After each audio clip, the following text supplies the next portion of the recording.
Danny Segura for MMA Junkie and USA Today Sports. I'm here with Malki Kawa, lead man, obviously, of First Round Management. Malki, we just experienced the Jake Paul and Tyron Woodley face-off. Can you talk a little about the making of that fight? Because I think it caught a lot of people by surprise. Obviously, Tyron Woodley, a former UFC world champion, a man that's been around for quite some time, and he's not just another YouTuber or anything like that. He's legit. Yeah, I mean, listen, if you would have been paying attention to my tweets for the last month and a half, I've been saying I got something for this guy. I've been telling you guys that he should fight Tyron Woodley. I kept on saying sign the contract, and nobody picked up on it. And I've been telling everybody basically Tyron was going to fight Jake. And everybody in MMA started calling him out, and then he started calling everybody in MMA out. And I was just sitting there. If you noticed, he never said anything about Tyron. And that was to me to tell where I knew for a fact. I mean, you know, me and his manager had been working on this for a minute. So I was just happy to get it done. But I've known about it for a while. I believe some tweets came out. I'm forgetting right now what source they were, but there was a lot of word on a lot of people were trying to hop on this fight with Jake Paul and trying to cut Tyron Woodley. Is that true? Were the negotiations difficult at all? The negotiations were never difficult because, see, here's the thing. I gave them the number. I told them where I needed to be at. They told me where they needed to be at. We started working back and forth, and that was the hard part. The tactic of, hey, you know, Dylan Dennis is going to do it for like fucking peanuts. Didn't care. You know what I mean? That the fact that, you know, you name it. Everybody that came out, oh, so-and-so hit me up talking about this champion or this guy that he has. Either you take my guy or you don't. I'm ready to walk away. I don't care, you know? And he was, you know, it was straight up. I mean, listen, for the most part, the negotiation was very clean, clear.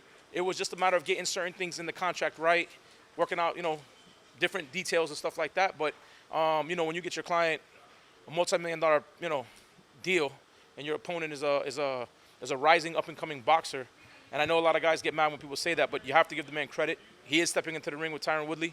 Whether you guys think Tyron Woodley is past his prime or lost his last 4 fights, his last 4 opponents would be favored in a fight against Jake Paul, right? Nobody would give Jake Paul a chance against him. And Tyron Woodley fought in those 4 fights. And, you know, obviously he fights the best in the world. He fights the best in the world.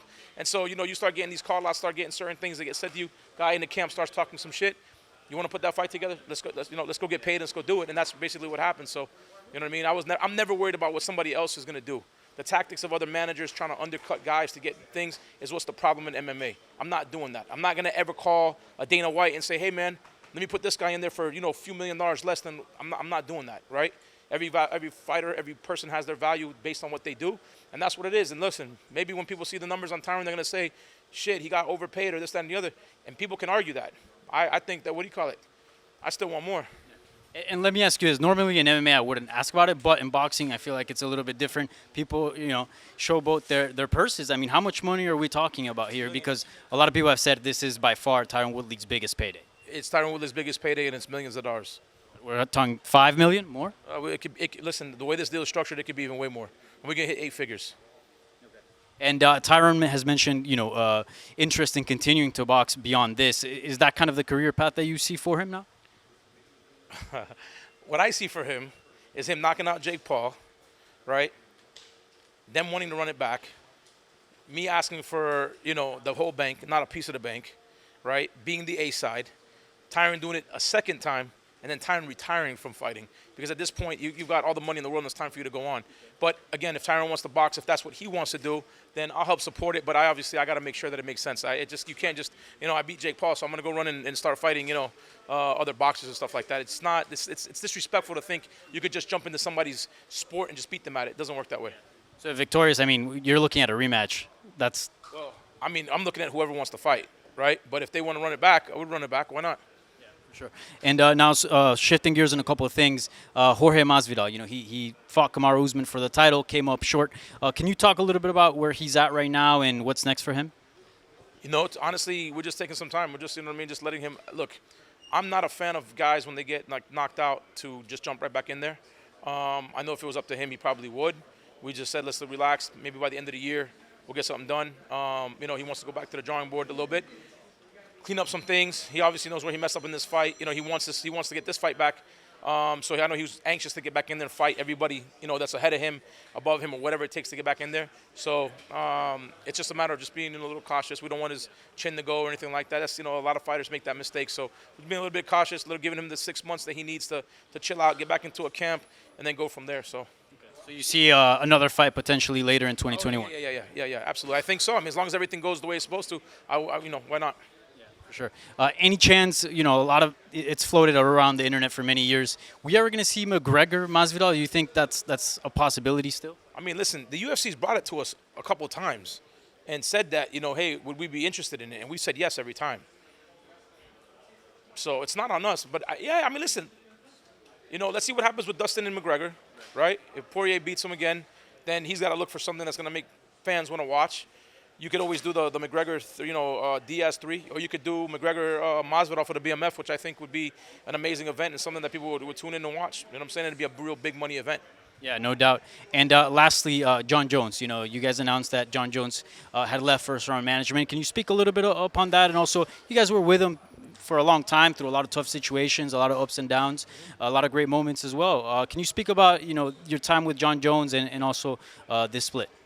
My time with Jon Jones was great. I thought I did a hell of a job with Jon. I know that I did. I got put in a lot of bad situations, as a lot of you guys already know. I stood by him.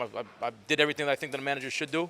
I haven't spoken to Jon in the last 3 years, so everybody thinks the split went like this and that. It's not what everybody thinks. I had nothing to do with the Ngannou and Jones negotiations. That was all Jon. Not me nor my brother got involved in that or anything like that. We've been helping him with his marketing. We continue to actually help him with his marketing. We still do a lot of some marketing stuff for him. I know he hired Richard Schaefer, who has no idea how the UFC or Dana White or anybody works. And listen, I wish him luck. That's my boy. I love him to death, but we don't talk, and that just really is what it is. And so I don't know what else to tell you guys other than that. You know what I'm saying? So I don't have no ill will towards him. But listen. You see what I do. At the end of the day, I get the fights done. Listen, Yair Rodriguez was the guy that they couldn't get into a fight for a long time, right? They wanted him to fight Zabit. He said he'd fight Zabit, then Zabit can't fight. You know what I mean? Boom. Then they offered Max Holloway. Went and got that fight done. You know what I mean? Max Holloway. Not Max Holloway. I'm sorry. Yair Rodriguez getting taken care of real good for this fight.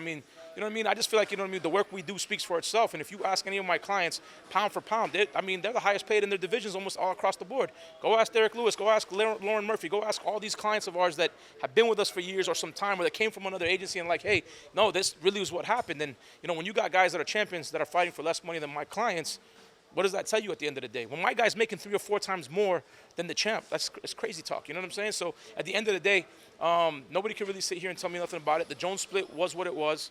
I'm okay with it. I made terms with it years ago. He's my boy. If he called me tomorrow, I'd still answer the phone. I have no ill will towards him, nothing like that. It just is what it is. Sometimes, listen, dude, 11 years we were with him. Yeah. It's a long time. Sometimes you just need something fresh. And if Richard Schaefer could get it done, I'd be the happiest one for him. But, we represent Derek Lewis. So. Yeah.